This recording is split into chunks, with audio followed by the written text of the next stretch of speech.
सपा सांसद इकरा हसन का एक ऐसा आरोप कि उनको पुलिस ने हिरासत में ले लिया, और वो भी तब जब वो एक बुजुर्ग महिला से जुड़े मामले को लेकर डीआईजी के पास पहुंची। घंटों सपा सांसद इकरा हसन की थाने में महिला इंस्पेक्टर से बहस हुई और उनके समर्थक भी वहां पर इकट्ठा हो गए। इसके बाद पूर्व राज्य मंत्री और सपा नेता मांगेराम कश्यप समेत 4 लोगों को गिरफ्तार भी कर लिया गया है।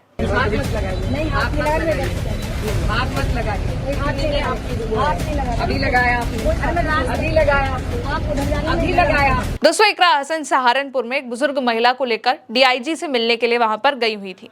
यहां पर उनकी और पुलिस की आपस में काफी देर तक बहस हुई। जैसे ही महिला इंस्पेक्टर ने इकरा हसन को हाथ लगाया और वहां से ले जाने लगी तो इकरा हसन भड़क गई और कहा कि मुझे हाथ मत लगाइए, आपने किससे पूछकर मुझे हाथ लगाया है।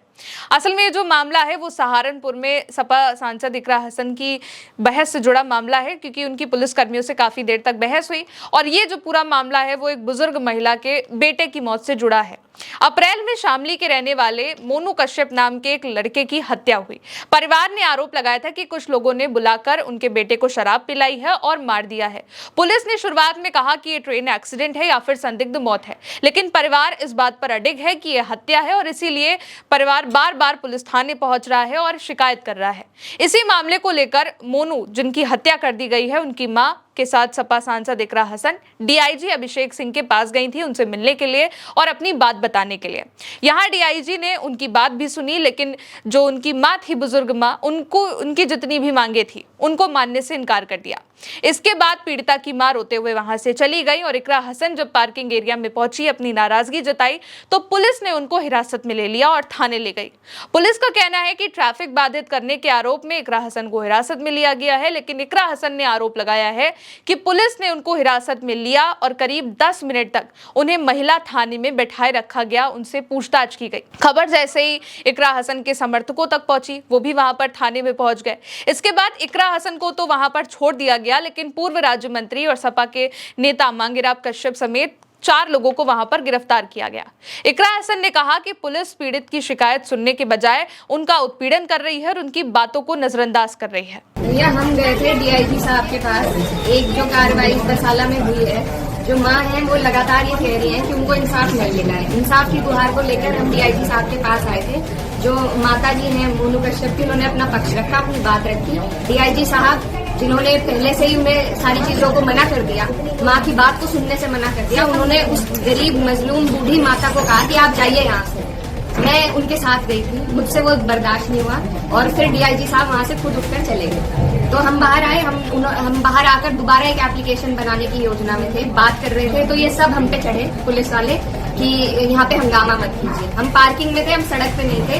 रिकॉर्डिंग हमारे पास भी है, सड़क लगातार चलती रही है। अब सड़क की ट्रैफिक की बुनियाद पे ये मुझे यहाँ पर महिला थाने में लेकर आए हैं, तो ये सरासर तानाशाही है और सिर्फ ये जो भाजपा के लोग हैं उनके लिए पुलिस वाले काम कर रहे हैं, आप साफ तौर से। इसके अलावा इकरा हसन से जब ये भी पूछा गया कि उन्हें पुलिस ने हिरासत में क्यों लिया है, तो इसका जवाब भी इकरा हसन ने दिया और बताया कि केवल और केवल एक ड्रामेबाजी चल रही है जिसके लिए उन्हें यहाँ पर बैठाया गया।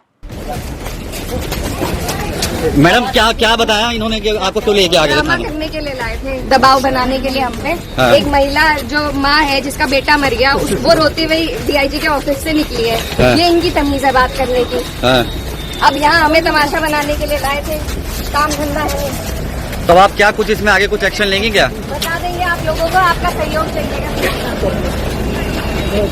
महिला के केस को लेकर इकरा हसन ने बताया कि उनकी बात को नहीं सुना जा रहा है। उनके बेटे की हत्या कर दी गई है, जिसकी वजह से वो डीआईजी के पास पहुंची थी अपनी शिकायत देने, लेकिन यहाँ पर उनकी बात को सुना नहीं गया है। किसी की पीड़ा समझने को तैयार नहीं है। तो महिला कोई छोटे केस में नहीं आई थी, उनके बेटे को बेरहमी से मारा गया है। उस सिलसिले में वो अपनी जांच से संतुष्ट नहीं थी, इसलिए डीआईजी साहब के पास आई थी। उनको बेइज्जत करके वो महिला रोती हुई बुजुर्ग महिला वो उस ऑफिस से निकली है। उसके बाद मैंने अपना विरोध जताया और फिर हमारे साथ ये दबाव बनाने के लिए हमें ये थाने ले। अच्छा मैडम, वो महिला कहाँ की रहने वाली थी मैडम? वो दसाले गांव की रहने वाली है, शामली जिले में पड़ता है।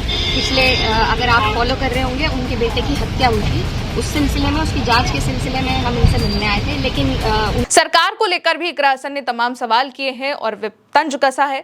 कहा कि सरकार में कोई लॉ एंड ऑर्डर नहीं है, ना ही कोई न्याय है, ना ही कोई बात सुनी जा रही है, बस इस तरीके की ड्रामेबाजी करी जा रही है सरकार में। और ये सीधे तौर पे, साफ तौर से उदाहरण है कि मुझे भी ये थाने लेके आए हैं 10 मिनट के लिए, सिर्फ एक ड्रामा, एक दबाव बनाने के लिए।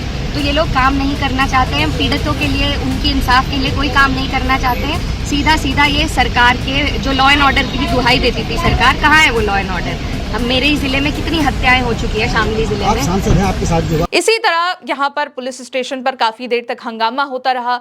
इकरा हसन के जितने भी समर्थक थे वो वहां पर पहुंच गए। इकरा हसन ने कहा कि वो डीआईजी के पास केवल जिस युवक की हत्या हुई थी उसकी मां को लेकर पहुंची थी, ताकि वो अपनी शिकायत को रख सके, ताकि उस महिला को न्याय मिल सके। लेकिन यहाँ पर पुलिस ने उल्टा उनको ही हिरासत में ले लिया और ये आरोप लगा दिया कि उनकी वजह से ट्रैफिक बाधित हो गया है, जबकि ऐसा कुछ हुआ नहीं। और यहाँ पर महिला पुलिसकर्मी ने भी उनसे काफी देर तक बहस करी। फिलहाल दोस्तों, मेरे साथ इस खबर में इतना ही। मेरा नाम है गौरी, शुक्रिया।